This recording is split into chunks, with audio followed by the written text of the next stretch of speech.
Good evening. This is Team 8. Members include Brittany, Richard, and Abel, and myself. We'll be talking about the axial wind turbine. As we all know, technology is continuously improving, and as well as the demand for cleaner energy. And one of the most abundant sources of energy is from the wind. The team has decided to focus on the vertical axis wind turbine, also known as Vawt. We chose this option based on the usefulness and how it can be applied in the urban settings. So essentially, Vawt is divided into two parts, Slavonius, which is a drag-based, and Darius, which is a lift-based. For our team project, Darius model was implemented since it had a higher efficiency, low manufacturing cost, and for a simple manufacturing design, meaning that it's easy to make. The drawback of the current design is that it has a low power output and has a negative torque on certain areas. Our new design is pretty much to improve on those, and to do so, aerodynamic performance of the Vawt from CAD design was tested. The modeling of the design was done by using Autodesk Inventor and SolidWorks, which we were able to run the flow and pressure analysis, and the various tests showed improvements and feasible proposal to an actual application in more urban areas.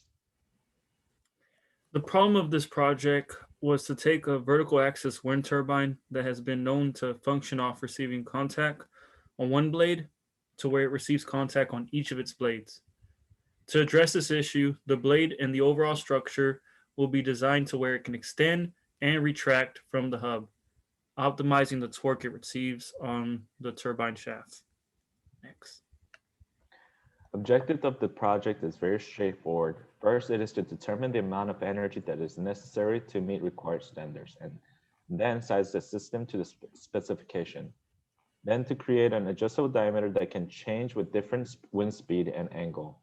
After that, we ensure the hubs and shaft can support the structure and loads, and also figure out the method to increase the life of the shaft and bearings.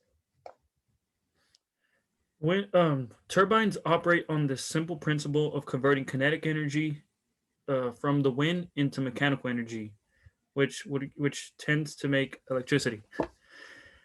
The counter-rotating blades have recently been tested to improve vertical axis wind turbines. The counter-rotating blades have been used in the past to enhance the performance of the turbines in terms of power and torque. A maximum power and torque coefficient of 40% and 43% were respectively possible with the dual rotor systems. This is a concept that can be incorporated into our model if we can get into significant gains in our power inefficiencies. Next. The model was created in Autodesk Inventor due to its ability to formulate the rotating blades and structure that could extend and retract from the hub. This was to create the shape and assemble other parts cohesively. This design makes for easy manufacturing and installation. The results were displayed using Inventor simulation in SolidWorks.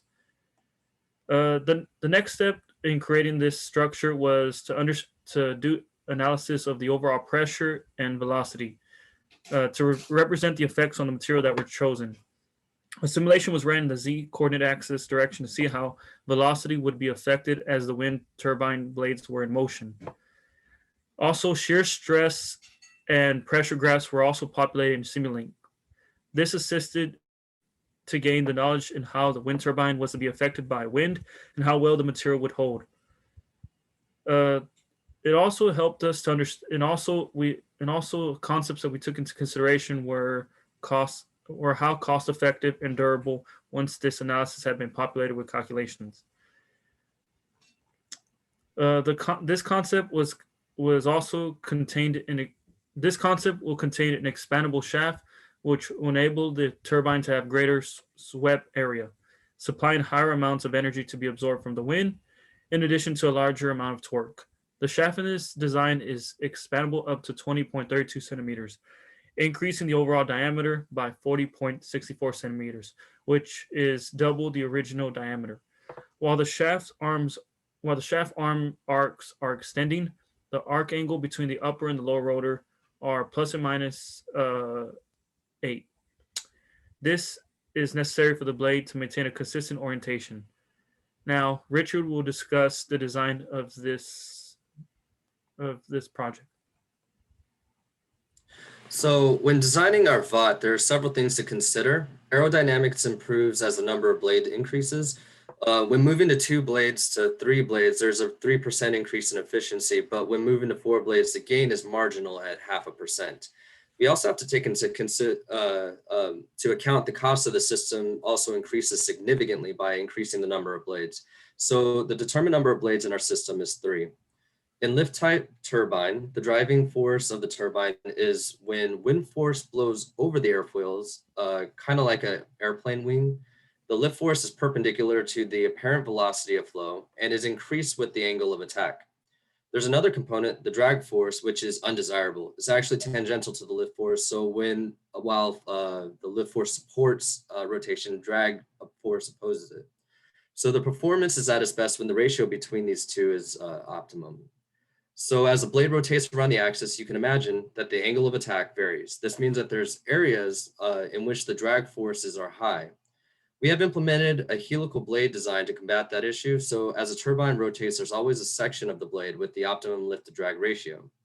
To find sizing, we basically work backwards. We started by determining the average power usage by a typical household. So then we used the power output equation and solved for a swept area. And from that, we established the proper rotor diameter and blade length.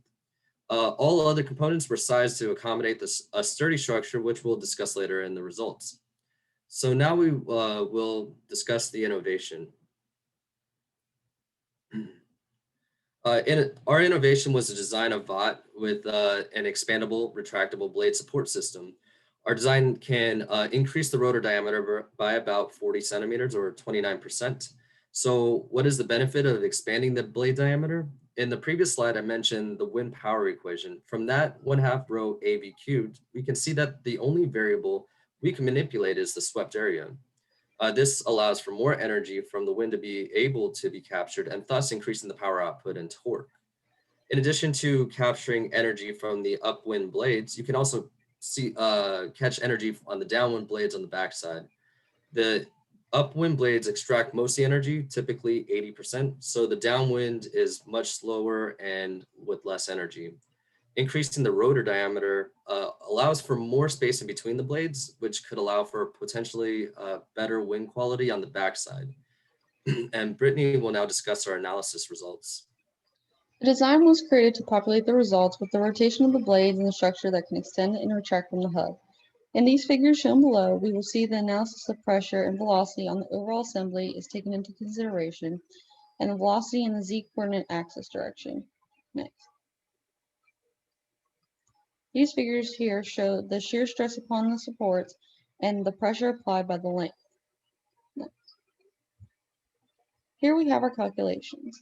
To begin with our calculations, we start with calculating the amount of power provided by the wind in the top equations. In the bottom half of the equations, we show that the diameter across of the turbines is 1.411 meters contracted and 1.812 meters expanded with a blade length of 2.291 meters. Next. The efficiency of the turbine due to losses. The mechanical losses due to the blades and gearbox is 0.3%, electrical losses is 1%, wake losses is 3%, and the turbine efficiency is 35%. We also show that the power output of the turbines. Next. Here we show our tip speed ratio, which is 6, and that the torque contracted is 11.729 Newton meters, and torque extended is 19.505 Newton meters. Next. And here we have our cost analysis. This is the overall breakdown we were able to conclude from our analysis. Next. In conclusion, from this experiment, we confirm that the Vawt system will not fail under moderate conditions and can provide an increase in the net power output. By having a design with the ability to extend and withdraw from the hub, the maximum possible energy that can be attained from the wind increases. This allows the turbine shaft to be optimized dependent on varied environmental conditions by allowing an increase in torque to be acquired. With an FEA analysis, we are capable of improving the design by identifying the weak points. This allows us to determine increased sizing and thickness of the shafts, hubs, and supports to improve the overall longevity of the system. Here we have our references, and thank you for your time.